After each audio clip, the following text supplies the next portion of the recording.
Oi, pessoal, tudo bem? Gente, ignore as falas, peraí, gente, caiu aqui rapidinho. Pronto. Hoje eu vou ensinar vocês a fazer uma slime, tá? Então é bem facinho, só precisa de, acho que, eu só preciso de duas coisas, então vamos lá. Gente, não, três, tá? Esqueço. Vamos lá. Eu tô aqui para mostrar um pouquinho para vocês como que a minha meio que coisada, só que eu coloquei ela funcionou. Não tá grudando, tá, gente? Ó.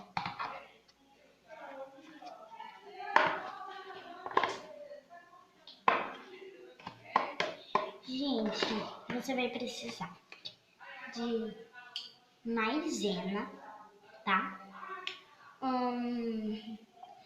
Aí você vai mexer com creme, qualquer um creme.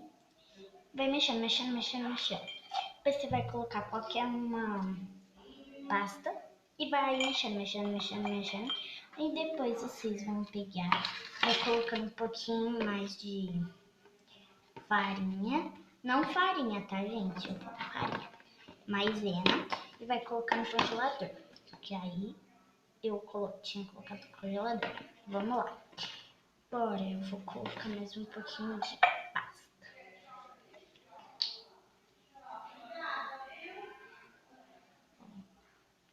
Coloquei um pouquinho de pasta. Vou colocar um pouquinho de protetor, tá? Qualquer um.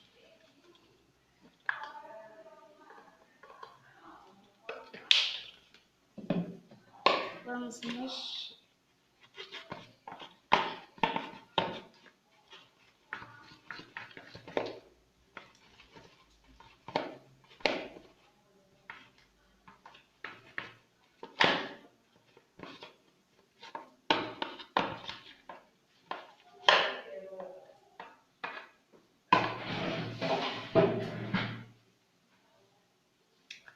Agora eu vou deixar ali, tá?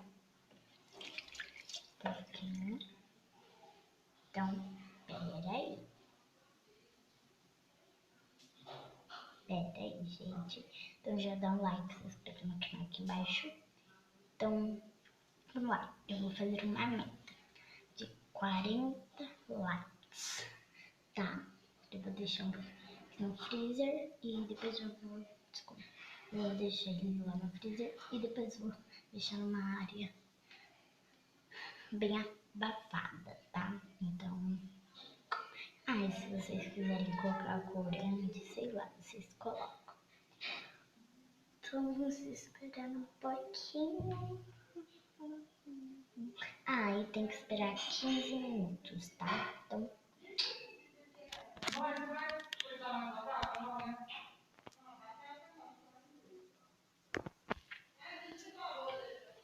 Gente, ela já ficou no ponto, tá? Então, tchau!